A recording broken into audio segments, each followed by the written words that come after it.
That's for you to judge. 4 words. From Nigel Farage. This morning, after the most extraordinary night in British local election history, he did not say no. He did not laugh it off. He did not give the usual politician's answer of "I'm focused on today" or "that's not what this is about." He looked at the journalist, and he said, "That's for you to judge." Now, on any other morning, that would be a remarkable thing for the leader of a party to say.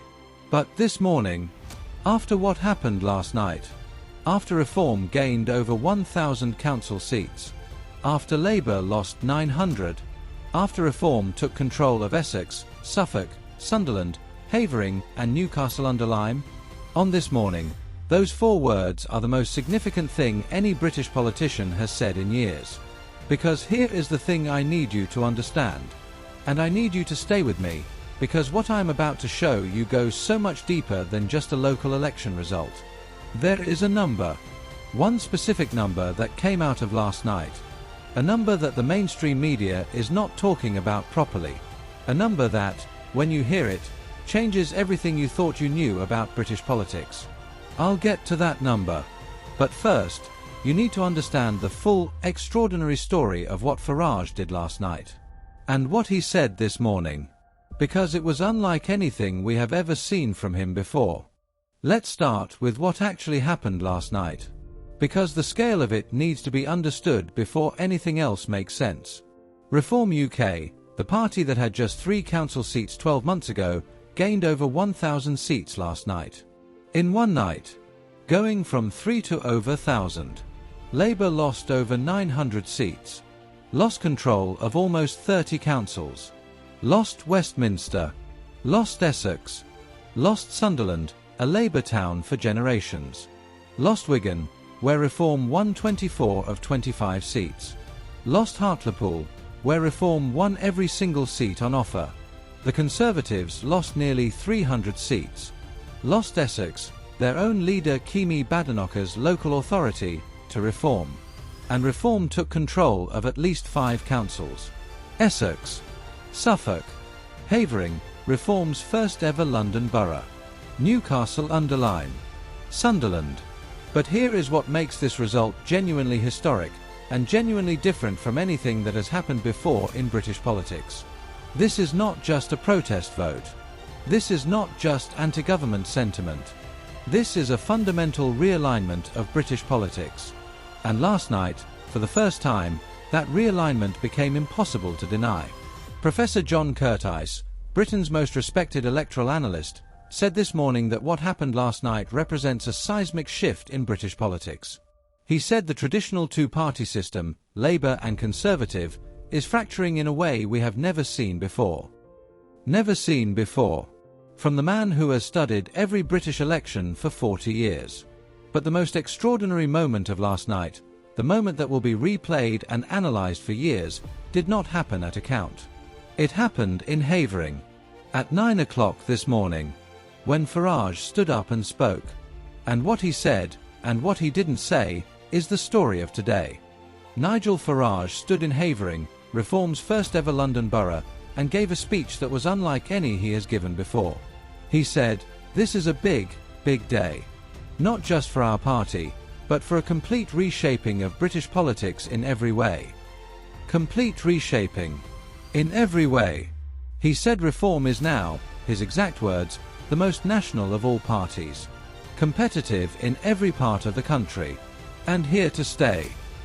Here to stay. He said Reform victories are a stepping stone. And then, and this is the moment that stopped Westminster cold, he compared Reform's journey to a horse race. He said, "I described these elections like Besher's Brook.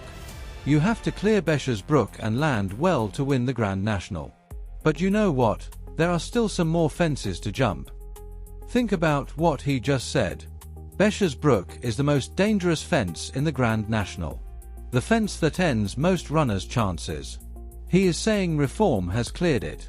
They have survived the hardest part. And now, the finish line is in sight. And then, a journalist asked him directly, the question that everyone watching was thinking, "Are you the Prime Minister in waiting?" Farage paused. looked at the journalist, and said, "Well, that's for you to judge." No. Not I'm focused on today. That's not what this is about. That's for you to judge. And here is why that answer, those 4 words, are so much more significant than they might seem. Because of the number. The one I promised you at the start of this video. The one that makes Farage's non-denial the most chilling thing any British politician has said in years. I'm going to tell you that number right now. 284. That is the number of parliamentary seats that Reform would win, right now, if last night's local election results were translated into a general election. 284 seats. For a party that won just 5 seats in Parliament less than 2 years ago. And here is what makes that number truly extraordinary. A majority in the House of Commons requires 326 seats. Reform would fall 42 seats short of a majority. But here is the crucial detail. Labour would win just 110 seats. The Conservatives just 96. Reform 284. Labour 110. In other words, if a general election were held tomorrow, Nigel Farage would almost certainly become Prime Minister of the United Kingdom. Not because Reform would have a majority, but because no other party would come close to challenging them. That is the context for "that's for you to judge." That is why those 4 words are so dangerous, so significant, so unlike anything Farage has ever said before. Because for the first time in his entire political career, stretching back more than 30 years, the numbers actually back him up. But here is what I haven't told you yet.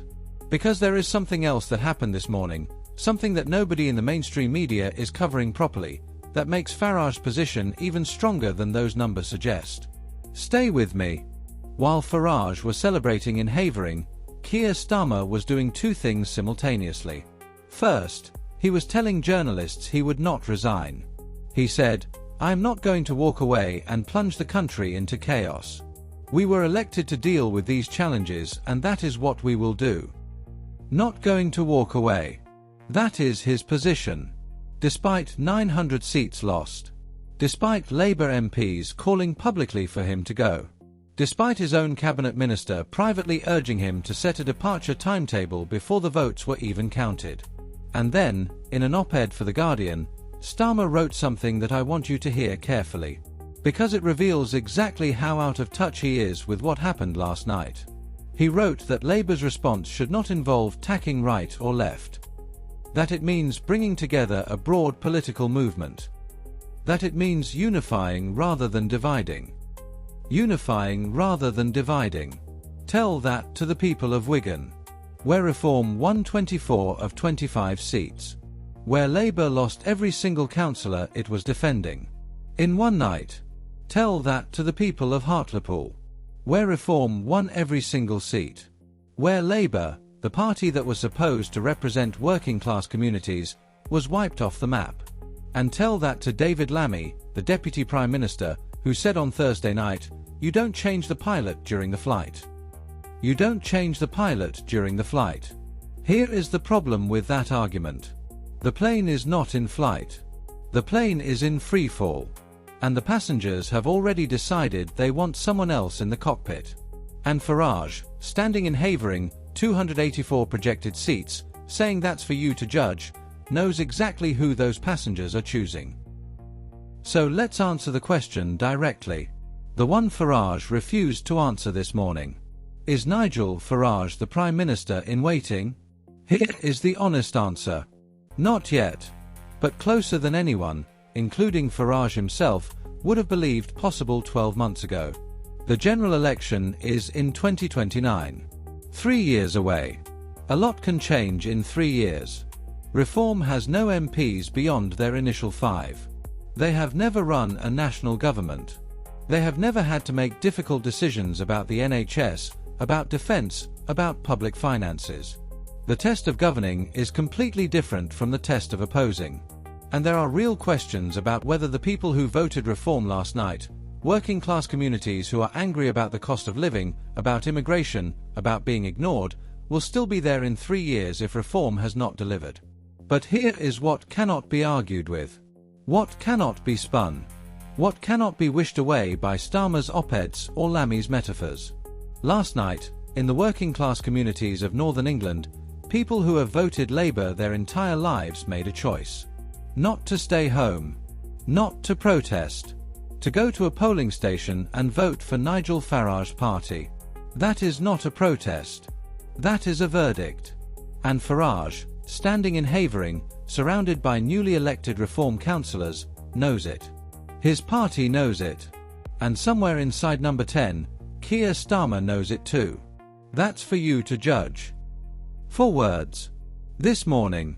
That may one day be remembered as the moment Nigel Farage stopped being a protest movement and started being a government in waiting.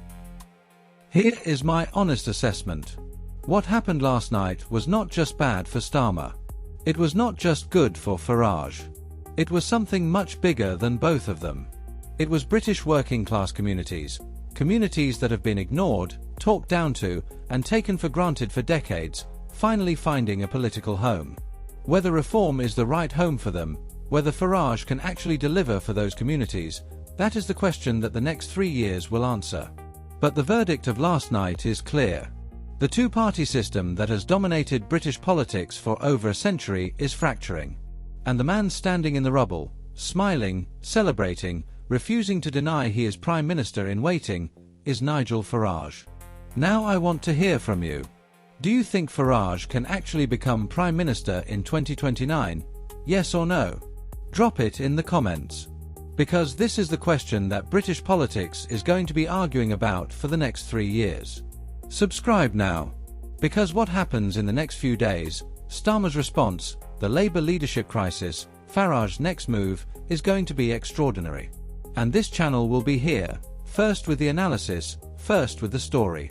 I'll see you when Starmer makes his next move.